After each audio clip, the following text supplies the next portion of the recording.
pembongkaran oleh institusi Angkatan Laut misalnya seperti itu. Ya, saya nggak tahu, harusnya itu barang bukti. Ya, pagar laut kan sudah kita tangani dengan cara kita segel. Lalu kemudian sekarang sedang dalam proses penyelidikan ya, untuk kita tahu siapa yang memasang.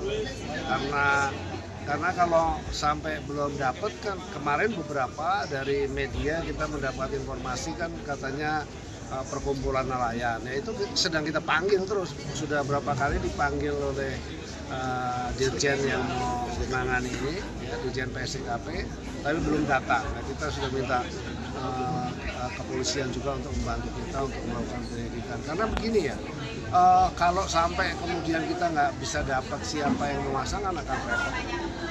Harus ada keputusan hukum tentu kalau seandainya itu melanggar, tapi sudah pasti itu melanggar karena kita cek tidak ada izin. Ancamannya apa sih Pak? Sanksinya Pak? Kalau di kita sesuai Undang-Undang Cipta Kerja, seluruh kegiatan bangunan di laut harus ada izin kesesuaian ruang laut. Jadi apabila itu tidak dilakukan, maka kita hentikan kegiatannya, lalu kemudian kita proses administratif. Sanksi hukumnya Pak? Sanksi hukumnya Pak? Nah, kita akan berkoordinasi dengan Menteri LH pasti ya, karena itu kan nanti menyangkut soal ekologi dan lain sebagainya. Nah, tadi sudah berkoordinasi untuk kemudian kita sama-sama kita rapatkan, karena di LH kan ada undang-undangnya juga. Nah, kalau dari kami undang-undang kewenangannya adalah itu administratif. Sejauh ini apa sih Pak dampak negatifnya dari pagar laut dari KKP ini? Kalau dari kajian ya sebenarnya, kalau dari kajian seandainya kan kita belum melakukan proses. Jadi gini, kalau misalnya seseorang melakukan pemagaran seperti yang di Tangerang, di Banten, DKI itu ya, itu kalau misalnya mengajukan kita cek di wilayah situ tuh daerah daerah masuk konservasi atau enggak, atau kemudian wilayah situ itu dari sisi lingkungan itu dia penting atau tidak dan seterusnya kan begitu ya.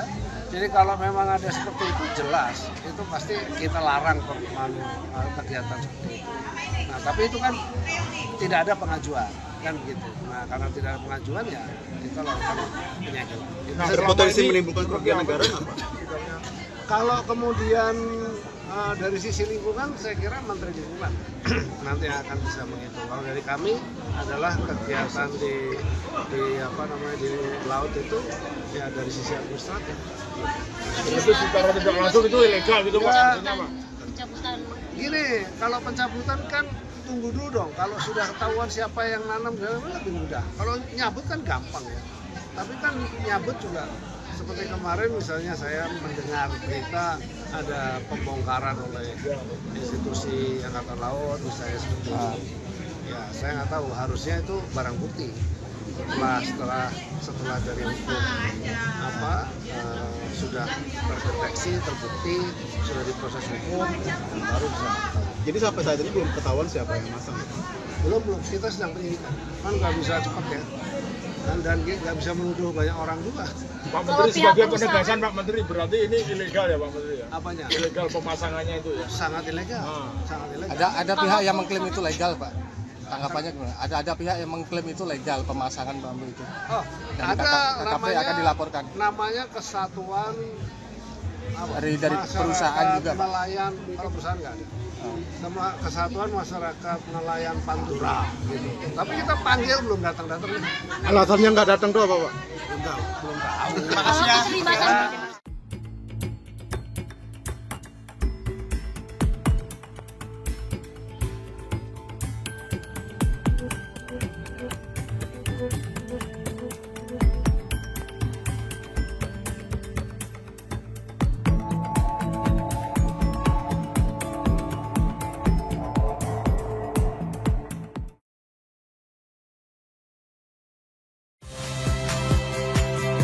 Saya Magister Tarigan.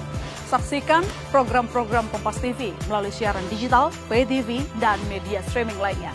Kompas TV, independen, terpercaya.